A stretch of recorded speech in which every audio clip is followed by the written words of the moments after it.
নমস্কার, জয় রাধে রাধেশ্যাম, রাধে রাধে। মন, মনই চৈতন্য, ভগবানের চৈতন্যের প্রতিবিম্ব মাত্র। পঞ্চেন্দ্র পঞ্চেন্দ্রিয় বহির্জগতে বিষয় গ্রহণ করিয়া মনের হাতে দেয়। মন তৎসমুদায় জীবাত্মার সমক্ষে আনয়ন করে তাহার ভোগ ও জ্ঞানের জন্য। জীব বিষয়ের ভোক্তা, মন ইন্দ্রিয় গৃহীত ভোক্তব্য বিষয় জীবাত্মার নিকটে বহন করেন মাত্র।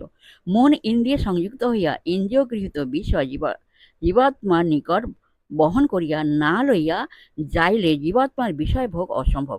অনেক সময় মনোযোগ সহকারে পাঠে নিমগ্ন থাকিলে ঘরে ঘড়ি বাজিয়া যাইলেও শোনা যায় না।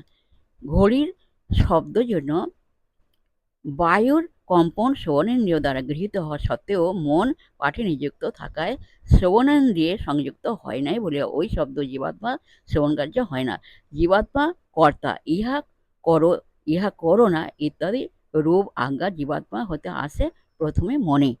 মন সে আজ্ঞা ইন্দ্রিয়গণের নিকট বহন করে, তারপর ইন্দ্রিয়গণ তদনুসারে কার্য করে। মন শত চেতন নয়, মনের চৈতন্য সর্বচৈতন্যধার ভগবানের চৈতন্যের প্রতিবিম্ব মাত্র। জয় রাধে রাধে শ্যাম, রাধে রাধে। জয় বৃন্দাবন বিহার লাল কি জয়, রাধে রাধে, নমস্কার।